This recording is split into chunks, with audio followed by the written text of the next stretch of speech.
For what purpose does the gentleman from Texas seek recognition? I strike the last word. Gentleman is recognized. Thank you, Mr. Chairman, and I very much appreciate my friend from Texas, her comments and attitude that is extremely helpful. But it is terribly unfortunate that we are here.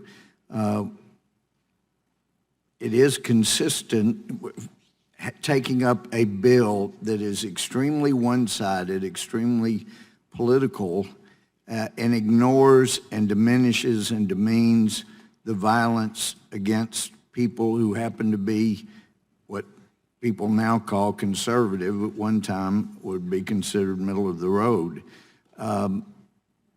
And to have anyone categorize Mr. Buck's amendment as pernicious, meaning highly injurious, destructive, even deadly, that's very pernicious in and of itself.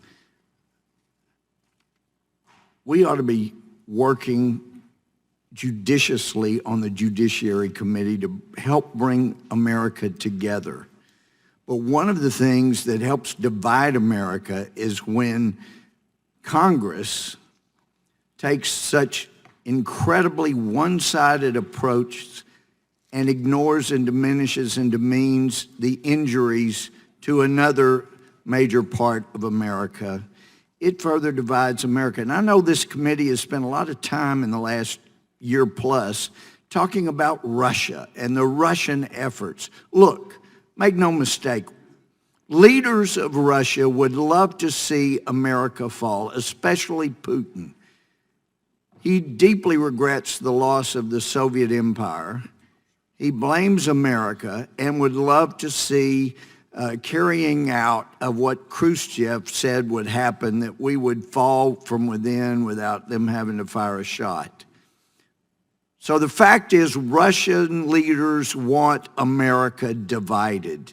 And we have seen over and over bills brought up that divide America, that show much of America that there is a two-tier justice system that this committee doesn't seem to want to deal with.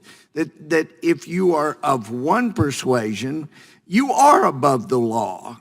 You can be top of the FBI and commit crimes and have people who are co-conspirators decide that your classification level of what you've leaked or stolen or removed is at such a low level, you don't have to face punishment.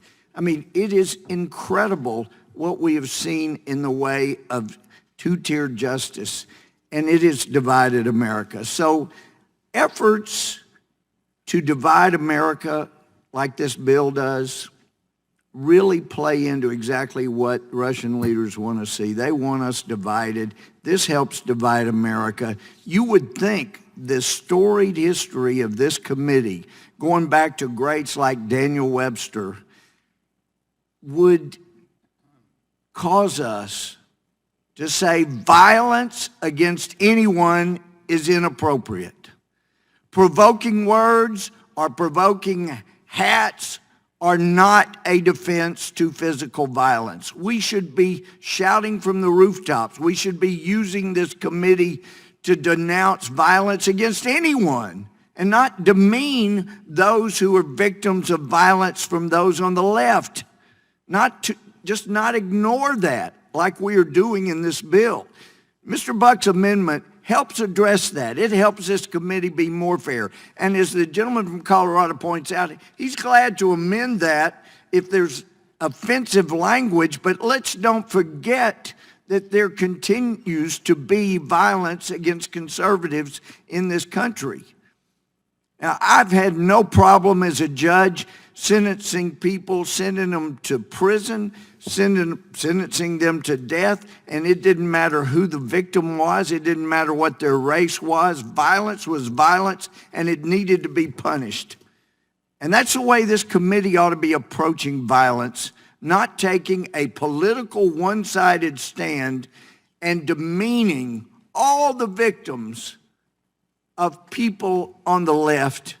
That's why this amendment needs to be adopted so this committee can at least do something right. I yield back.